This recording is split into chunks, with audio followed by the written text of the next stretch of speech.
महाविकास आघाडीच्या पदाधिकाऱ्यांनी माझ्याशी आरोप केलेला आहे की महायुती याच्यामध्ये कोरगोडी होते, कोरगोडीचं राजकारण असल्याने शहरवासियांचा बळी जातो. काय सांगा?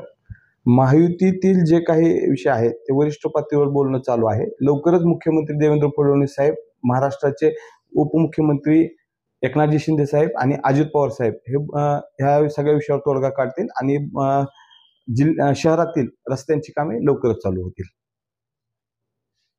आणि राहिला प्रश्न महाविकास आघाडीचा, तर महाविकास आघाडीचे जे नेते आहेत समजा जिल्ह्यातील ओमप्रकाश राजे निंबाळकर, ह्यांना एक माझी विनंती आहे की आपण कुठेतरी विकासाचं राजकारण करावं. कायम आपण कुरघोड्या करत बसता राणादादांनी आणलेला निधी कसा अडवता येईल आणि त्याबद्दल कसे प्रश्न निर्माण करता येतील आणि जनतेत भ्रम कसा तयार करता येईल, हा प्रयत्न आपण आता बंद करावा. जनता खूप हुशार झालेली आहे. आपण कुठेतरी विकासाचं राजकारण करावं. आपण आपलं ध्येय धोरण मांडावे जनतेसमोर.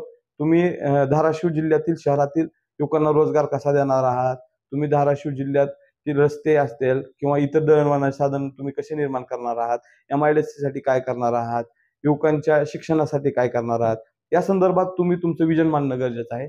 हे सगळं सोडून देऊन तुम्ही फक्त सहानुभूतीचं राजकारण आणि विकासाला खीळ घालणे आणि अधिकाऱ्यांना दबाव तंत्र आणणे याशिवाय तुम्ही दुसरं काही करत नाहीत. हे आता जनतेनं तुम्हाला ओळखलं आहे. तरी तुम्ही हे सर्व बंद करून धाराशिव, तुम्हाला जे जिल्ह्यातील जनतेने खासदारकीला निवडून दिलेला आहे आणि तुम्ही आज जे खासदार म्हणून वावरता, याचा तुम्ही या सर्व कुरघोडी करण्यापेक्षा जिल्ह्यातील युवकांसाठी काहीतरी करणं, महिलांसाठी काहीतरी करणं गरजेचं आहे. तुम्ही तुमचं विजन मांडा. शहरातील रस्त्याच्या दुरुस्तीसाठी जर मान्य आमदार जगजितसिंह पाटील साहेबांनी 140 कोटी निधी आणलेला आहे, तर तुम्हाला जर ते एवढं त्याचं हे होत असेल तर तुम्ही 150 कोटी रुपये आणून त्यांच्याशी स्पर्धा करा. पण तुम्ही यात कुरघोडी करायचं बंद करा आणि धाराशिव शहराला खड्डेमुक्त होण्यासाठी मदत करा.